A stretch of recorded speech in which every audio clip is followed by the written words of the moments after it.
think it's only natural that the angels are going to observe the human condition and free will, and some, like Anna, are going to choose to fall. Obedience has to be the primary raison d'etre of angels because they have to be these ultimate soldiers.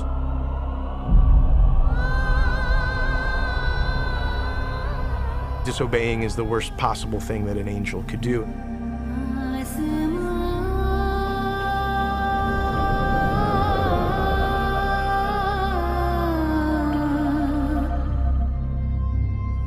The fall from grace appears in a number of mythologies, and I think it's best personified in our Western tradition, where angels choose their own destruction. For example, Anna chose to fall and remove herself from the celestial army and become a human, and that's viewed as one of the greatest crimes you can kind of imagine. I'm sure I have a death sentence on my head. Wait a minute, I don't understand. So angels can just become human? Kinda hurts. Try cutting your kidney out with a butter knife. That kinda hurt. I ripped out my grace. Come again? My grace, it's energy. Hacked it out and fell. For us, what sort of inspired the story of Anna, was the fall of Lucifer. He fell for these really complicated, interesting human reasons. According to the legends of Judaism, Satan is described as being jealous of human beings and our role as being made in the image of God. The Bible doesn't tell us really anything about that process. There's a reference to a struggle in heaven in which the archangel Michael battles with Satan and Satan is thrown to the earth. How their story plays out, we don't see that in the scripture at all. We just see references to other stories that existed outside of the Bible.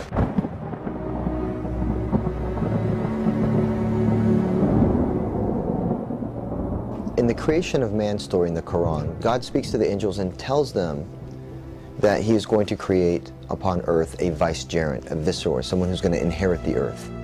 Now, he showed off Adam to the angels and told the angels, prostrate, bow yourselves before this incredible creation of mine. Satan, or Iblis, as he's known in the Quran, refused to bow. He felt jealousy, he felt a rage, he felt an envy that consumed him.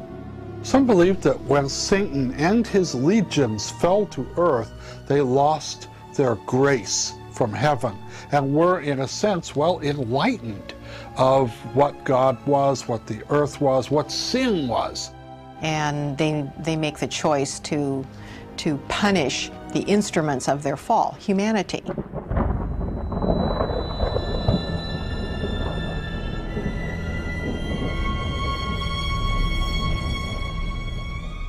In their world, humanity came along kind of late in the game, and one of the most sort of toxic and dangerous aspects of it for an angel's sense of security and stability was this notion of free will. So the example that humanity kind of puts forth, almost it sort of corrupts certain angels because they see this supermarket of options that the humans get to kind of play with as God's favorites.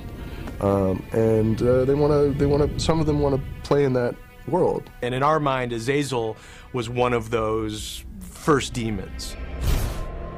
Azazel is among the most devout demons, fanatical, really. They have their own religion. They have their creator myth. Their creator is not God because they don't believe they're a part of that plan. Their creator is Lucifer. So they have their own God, and their God is absent as much as our God as far as this universe is concerned. He is this goat figure, half goat, half man, all demon.